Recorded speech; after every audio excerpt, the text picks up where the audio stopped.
इस क्लास का प्रश्न पहला है कि एक संख्या को 65 से विभाजित करने पर शेषफल 31 प्राप्त होता है। वही संख्या जब 13 से विभाजित की जाती है तो शेषफल क्या डैश प्राप्त होगा, मतलब शेषफल क्या प्राप्त होगा। तो दोस्तों आपको देखना है, आपको इस शॉर्ट ट्रिक के अनुसार सॉल्व करना है प्रश्न को। तो कैसे करेंगे, तो आपको सबसे पहले ये देखना है कि 65 से विभाजित करने पर शेषफल कितना 31 बचा था, और इसके बाद वही संख्या जब 13 से विभाजित की जाती। दोस्तों शॉर्ट ट्रिक के अनुसार कैसे सॉल्व करेंगे, तो आपको ऐसे करना है कि 31 था, क्या बचा था 31 शेषफल आया था। वही संख्या जब 13 से, मतलब 13 से यदि जब भाग दिया जाता है तो कितनी बार जाएगा, 2 बार भाग जाएगा। 13 दूने 26, लेकिन शेष कितना बचा दोस्तों, शेष बचा आपका 5 बचा, और पूछा क्या गया शेषफल, तो आपका आंसर क्या आ जाएगा, 5 आ जाएगा। आपका option number B correct answer हो जाएगा। दोस्तों इसके बाद चलते हैं अगले प्रश्न की ओर और देखते हैं अगला प्रश्न। अगला प्रश्न क्या है, अगला प्रश्न है किसी राशि पर समान ब्याज दर से 4 वर्ष और 6 वर्ष में प्राप्त होने वाले साधारण ब्याजों का अनुपात क्या होगा। दोस्तों क्या होगा, तो आपको ये देखना है क्या पूछा गया है कि साधारण ब्याजों का अनुपात क्या होगा। तो साधारण ब्याज बराबर फॉर्मूला क्या होता है, तो आपको ये देखना है कि साधारण ब्याज बराबर फॉर्मूला होता है क्या, ये साधारण ब्याज, क्या साधारण ब्याज बराबर दोस्तों फॉर्मूला होता है आपका क्या, क्या होता है PRT, क्या होता है PRT का मतलब होता है प्रिंसिपल रेट, और टाइम मतलब मूलधन गुणन दर गुणन समय होता है। और क्या है दोस्तों आपका नीचे क्या हो जाएगा 100 हो जाएगा। तो अब आपको क्या पूछा गया है, आपको प्रश्न में पूछा गया है कि साधारण ब्याजों का अनुपात क्या होगा। तो साधारण ब्याज कितने 2 दिए गए हैं, तो किसी राशि पर तो दोस्तों कैसे निकालेंगे, आपको कुछ नहीं करना है, आपको ये देखना है कि PRT दिया गया, तो आर का मतलब यहाँ कुछ नहीं दिया गया, PV नहीं दिया गया, तो यहाँ तो आप मान सकते मूलधन 100 मान लेंगे, तो बाद में कट ही जाएगा। इसके बाद क्या है टी की जगह कितना 4 दिया गया। इसी प्रकार दूसरे में भी करेंगे, तो PRT करेंगे, और क्या दिया गया 6 दिया गया, तो क्या करेंगे इससे ये काट देंगे, तो क्या 100 मान लेंगे तो भी कटेगा। इसलिए अब आपको क्या है 2 से जब काटेंगे कितने 2 पर, और यहाँ पर तो कितने आ जाएंगे 3 आ जाएंगे, तो कितना हो जाएगा दोस्तों, हो जाएगा अब आपको देखना है कितना हो जाएगा 2:3 क्या हो जाएगा 3 हो जाएगा, कितना हो जाएगा 2:3 आपका करेक्ट आंसर आ जाएगा। इसको डायरेक्ट भी कर सकते हैं आप, कैसे कर सकते हैं, जैसे 4 लिखा था, ये कितना लिखा था दोस्तों, ये लिखा था 4 और ये 6, तो इसको इन दोनों को आपस में यदि काटते हैं तो भी आंसर आ जाएगा। कितना आएगा दोस्तों, आपका option number B correct answer हो जाएगा, 2:3 सही आंसर हो जाएगा। इसके बाद चलते हैं अगले प्रश्न की ओर और देखते हैं अगला प्रश्न। अगला प्रश्न क्या है दोस्तों, सभी प्रश्नों को शॉर्ट ट्रिक से पढ़ेंगे। तो दोस्तों अगला प्रश्न है, यदि किसी संख्या के 40% और उसी संख्या के 30% का अंतर 70 है तो वह संख्या ज्ञात करें। संख्या ज्ञात करना है तो आपको ये देखना है कि 40% ए है और इसके बाद 30% ए दिया गया है, तो क्या करेंगे परसेंट लगाएंगे, और क्या है यहाँ पर माइनस, क्योंकि ये माइनस इसलिए हो जाएगा कि यहाँ पर अंतर है, किसकी बात हो रही है अंतर की, तो माइनस हो गया। तो बचा कितना है दोस्तों 10% बचा है, और जब 10% बचा है तो आपको क्या करना है, जैसे 10 है और परसेंट हटाएंगे तो नीचे 100 1 और 1 0 से 1 0 बराबर कितना बचा, 1/10 बचा। और दोस्तों इसके बराबर अंतर के बराबर कितना दिया गया, 70 दिया गया। तो 70 दिया गया तो अब क्या हो जाएगा, आपको दोस्तों ये करना है कि ये 100 था और सॉरी ये 10 था और ये 70 था, तो बराबर में क्या होता है, मल्टीप्लाई होता है। तो क्या हो जाएगा, तो 1 यूनिट की वैल्यू यदि दोस्तों 70 दी गई है तो 10 की कितनी हो जाएगी आपकी, 700 हो जाएगी। तो आपका करेक्ट आंसर 700 निकल के आ जाएगा। तो दोस्तों आपका ऑप्शन नंबर क्या हो जाएगा, सी करेक्ट आंसर हो जाएगा। इसके बाद चलते हैं अगले प्रश्न की ओर और देखते हैं अगला प्रश्न। अगला प्रश्न क्या है, अगला प्रश्न है कि एक वस्तु को उसके अंकित मूल्य के 75% मूल्य पर बेचा गया और इससे 25% का लाभ प्राप्त हुआ। वस्तु का क्रय मूल्य कितना है, वस्तु का क्रय मूल्य पूछा गया है दोस्तों। अंकित मूल्य के कितने तो दोस्तों नहीं है कुछ, तो क्या करना है, माना कि अंकित मूल्य, माना अंकित मूल्य आप कितना मान सकते हैं, 100 मान सकते हैं, बिल्कुल कितना 100 मान लेंगे। अब आपको ये देखना है क्या है, 75% मूल्य पर बेचा गया। तो क्या है अंकित मूल्य, यदि दोस्तों कितना है, 100 है। और इसके बाद आपको क्या करना है, 75% मूल्य पर बेचा गया तो 75%, और इसके बाद क्या करना है, इससे 25% का लाभ। तो 25% मतलब कि कितना हो जाएगा, 125 हो जाएगा। और अब क्या है पूछा क्या गया, क्रय मूल्य। तो यहाँ क्या हो जाएगा, एक क्रय मूल्य बराबर क्या आंसर निकालेंगे तो क्रय मूल्य में आएगा, जैसे 25 पंचे कितना होगा 125, तो 25 × 75 और क्या है यहाँ पर आएगा तो आपका 5 से काटेंगे तो 20 × 100 आएगा। और जब 20 और इंटू 3 होगा तो कितना आ जाएगा, 60 आ जाएगा। और 60 आपका करेक्ट आंसर होगा किस ऑप्शन में, आपका ऑप्शन नंबर ए सही आंसर निकल के आ जाएगा। इसके बाद चलते हैं अगले प्रश्न की ओर और देखते हैं अगला प्रश्न। अगला प्रश्न क्या है, और दोस्तों यदि आप सभी को ये क्लास अच्छी लग रही हो तो इस चैनल को प्लीज लाइक शेयर सब्सक्राइब करना ना भूलें। अगला प्रश्न है, अन्य किसी कार्य का 5/12 भाग 20 दिन में पूरा कर सकता है।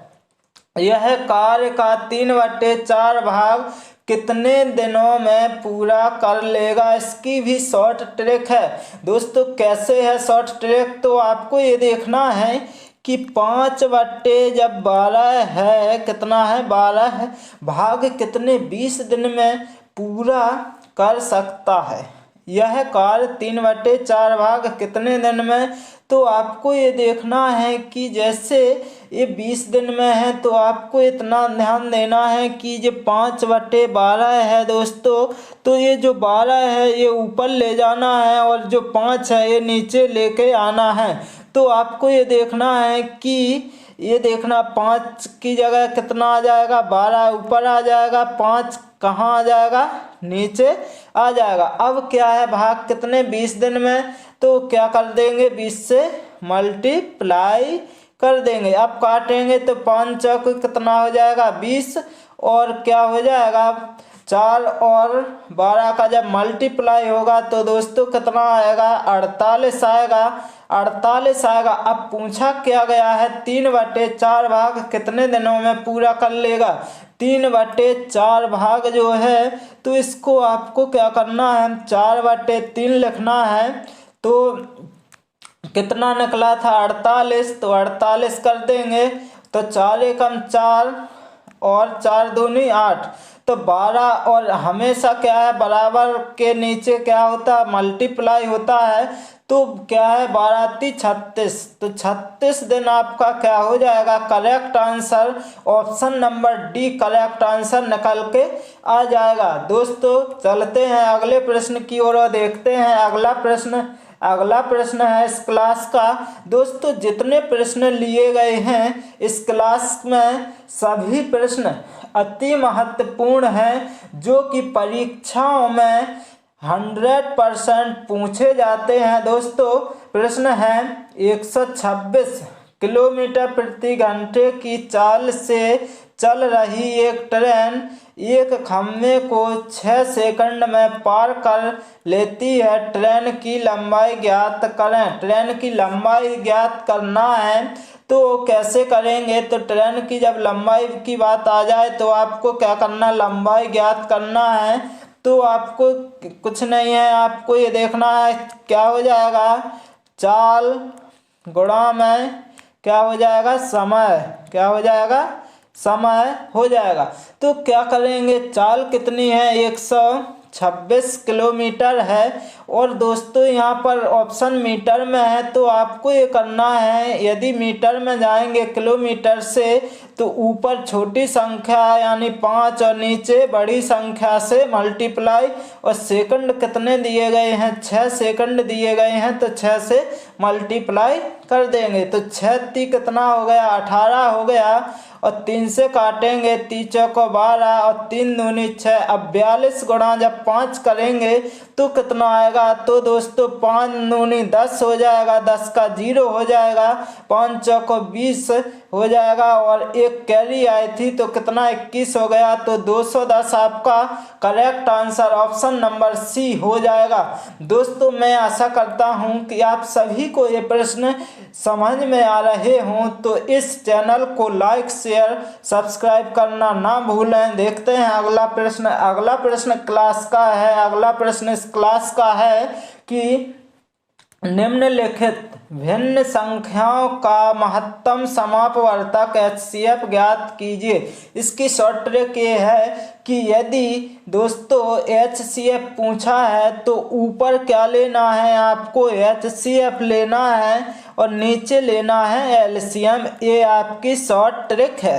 तो दोस्तों कैसे करेंगे, तो 4, 24, 16 का जब आप HCF लेंगे तो HCF क्या है, जो मतलब ये 4 है, 4 से जो क्या है 4 से कट रही है, ये भी कट रही, तो क्या हो जाएगा आपका 4 HCF हो जाएगा। इसके बाद LCM क्या है, इनमें कॉमन नहीं तो क्या है, अब आपको जब इन तीनों संख्याओं का LCM लेना है तो अब क्या करेंगे, सबसे जो बड़ी संख्या है, सबसे बड़ी संख्या में यदि इन दोनों संख्याओं का भाग जा रहा है तो ठीक है, यदि नहीं जा रहा तो बड़ी संख्या को आगे मल्टीप्लाई करते हैं। जैसे 35 दूनी 70 में भी नहीं जा रहा है क्योंकि 25 का नहीं जाएगा, 3 बार करेंगे तब भी नहीं जा रहा 25 का, इसलिए यदि 4 बार करेंगे, यदि 5 बार करेंगे तो क्या हो जाएगा,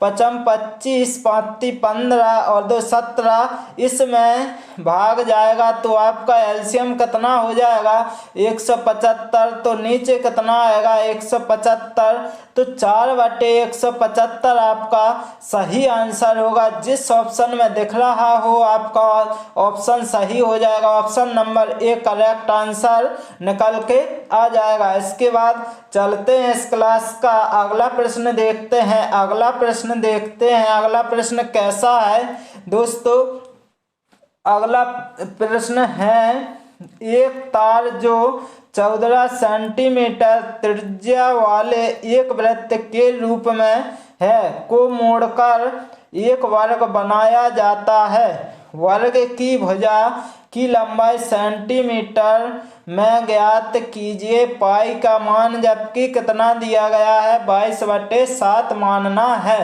तो दोस्तों क्या है, तार है जो 14 सेंटीमीटर त्रिज्या वाले एक वृत्त के रूप में है। तो दोस्तों आपको ये देखना है कि वर्ग बनाया गया, वर्ग की भुजा।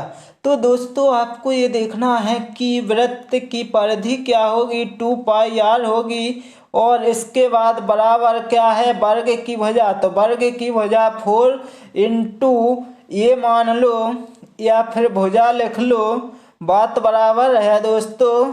तो क्या हो जाएगा 2π, तो इसमें क्या हो जाएगा आपको ये देखना है 2, इसके बाद 22/7 और त्रिज्या कितनी 14 दी गई है, बराबर में 4 इंटू में क्या हो जाएगा भुजा। इसके बाद अब आपको क्या करना है, 7 दूनी 14 हो जाएगा और इसके बाद 2 से क्या कटेगा 2 और 2 से 2। अब बचा कितना है दोस्तों, भुजा पूछी क्या थी, भुजा पूछी थी तो भुजा कितनी निकल के आ गई दोस्तों, 22 निकल के आ गई। कितनी आ गई भुजा आपकी, कितनी 22 निकल के आ गई। तो ऑप्शन नंबर जिसमें 22 होगा आपका करेक्ट आंसर हो जाएगा। Option number C correct answer हो जाएगा इस प्रश्न का। दोस्तों इस क्लास का अंतिम प्रश्न देखते हैं, अंतिम प्रश्न देखते हैं। और अंतिम प्रश्न देखने से पहले दोस्तों यदि आप सभी को ये क्लास अच्छी लग रही हो तो इस चैनल को लाइक शेयर सब्सक्राइब करना ना भूलें। देखते हैं इस क्लास का अंतिम प्रश्न। 3 अंकों की वह बड़ी से बड़ी संख्या कौन सी है जो 4, 5 और 6 से विभाज्य है। तो 4, 5, 6 से विभाज्य है तो क्या करना है, जब 4 है 5 है और 6 है तो इसका क्या करना है, आपको एलसीएम लेना है। एलसीएम लेना है तो एलसीएम कितना आएगा, यदि 4, 5 का भाग जा रहा बड़ी संख्या में तो इतना होगा, यदि नहीं जा रहा तो इसको क्या करेंगे, बड़ी संख्या का मल्टीप्लाई करेंगे। तो 6 दूनी 12 में भी नहीं जाएगा, 18 में भी नहीं जाएगा, 24 में भी नहीं, इसका कितने में जाएगा, 60 में जाएगा, 60 में भाग जाएगा। इसका मतलब एलसीएम कितना हो जाएगा, 60 हो जाएगा, 60 हो जाएगा। यदि अब ऑप्शन चेक करेंगे 60 से जौन सी संख्या विभाज्य होगी आपका आंसर हो जाएगा। जैसे 960 में जब 60 से भाग देंगे तो क्या हो जाएगा, 0 से 0 कटेगा, 0 से 0 कट जाएगा। और जब 6 से काटेंगे तो 6 एकम 6 और 3 बचा, 6 6 36। तो आपका ऑप्शन नंबर ए ही सही हो गया। क्या हो जाएगा, ये आपका सही आंसर हो जाएगा 960। कितना हो जाएगा, 960 आपका करेक्ट आंसर हो जाएगा। दोस्तों मैं आशा करता हूँ कि आप सभी को यदि ये क्लास अच्छी लगी हो तो इस चैनल को लाइक शेयर सब्सक्राइब करना ना भूलें। Okay, thank you guys.